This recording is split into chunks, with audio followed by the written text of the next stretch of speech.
Hey guys, it's O'Neal again, and I am doing a breakdown of the Pentatonix song Ref. Now, it's funny because it's been a long time since I actually did my original breakdown of their entire self-titled album. Go check out that video if you haven't seen it yet. John Johnson actually commented on the album analysis breakdown video and said that it would be interesting to see a breakdown of Ref. And seeing as Pentatonix is going on tour, I thought it would be very suitable to do that. So here I am. So I don't know which parts of Kevin's mouth he's actually using for all of the percussion that he brings to Ref. The kick that he brings from the beginning is actually so important for the rest of the song. The reason for that is that Avi's voice, his bass, is just so well fitting to that kick. And well, of course there's a rhythm section, so it should be like that, but I find that in Ref there is such a great fit between Kevin's percussion and Avi's bass. And I think the thing that makes the percussion especially groovy is the fact that there is so much going on. It's very polyrhythmic,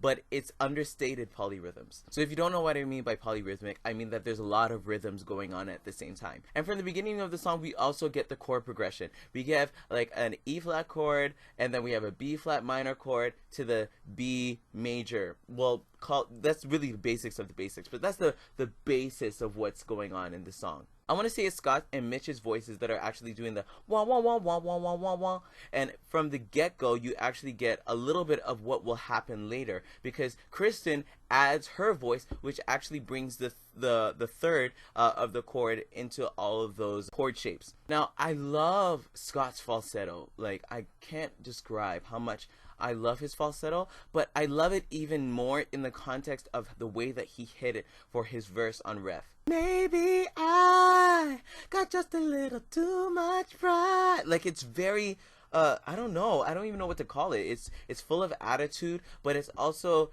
kind of like you can call it almost like a mist. Like if you've seen like Native Americans, like the teepees, and you see that little hole in the top, it's like there's a little smoke that's going out of Scott's voice. And you got the maybe I, and going into the pre-chorus, Scott has a great way of, again, it's full of attitude. It's got a little bit of an accent on it, like so cry baby, I can't let you go. And like Scott has a way of doing his O's and his A's that are very I don't know, they're just very they're full of punch and full of attitude. So I didn't let you go. Another thing I love is just the essential run that's in the chorus. The stay, like that is just, I don't know who came up with that. It's just essentially a very long run, and they just put words to it. It's really good. And another nod to the groove in the chorus when they sing, I did you right, but you went and left. Like, that is just a nod to everything that Avi and Kevin are doing rhythmically. Now for the second verse, Kirsten absolutely smashes it out of the park. I cannot tell you how much I enjoy her singing on it. It's full of sass, it's full of attitude. Like, of course, this song is actually sassy and attitudinal. That's not really a word, but I want to use it. That's the general sense of the song, but Kirsten just comes in and with the D-E-R, your ego. But when we get to the second line of the verse, she sings this absolutely juicy run that just hits my soul. You thought that you was irreplaceable. Full of inflections and just a very free voice. Love the way that she hit that.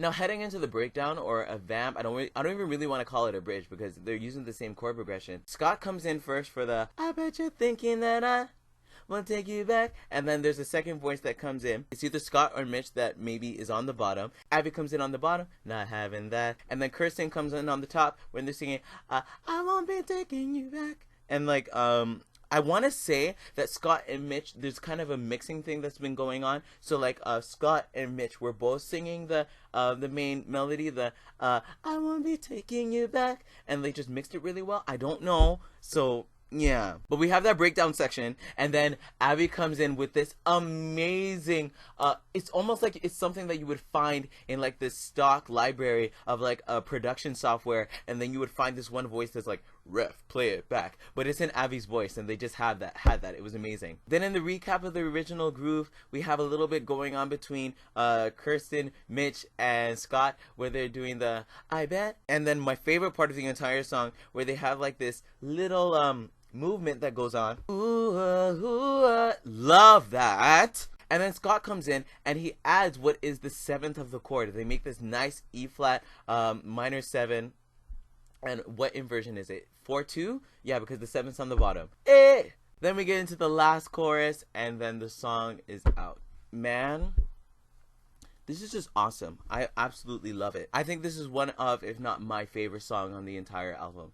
And it was an amazing, it's just amazing musicality. Gotta give a shout out to Scott, Kevin, and Taylor Parks, who actually wrote this song. And yeah, there's just amazing stuff that's on it. So if you enjoyed this breakdown, please comment below and tell me what you think of Ref. Also, like this video if you liked what I said, and subscribe to this page because we're thinking deeply so that we create art that changes the world. I'm O'Neil Donald, and I'm done. Now, I don't have anything more to say. Yeah, so I'm gone. Bye.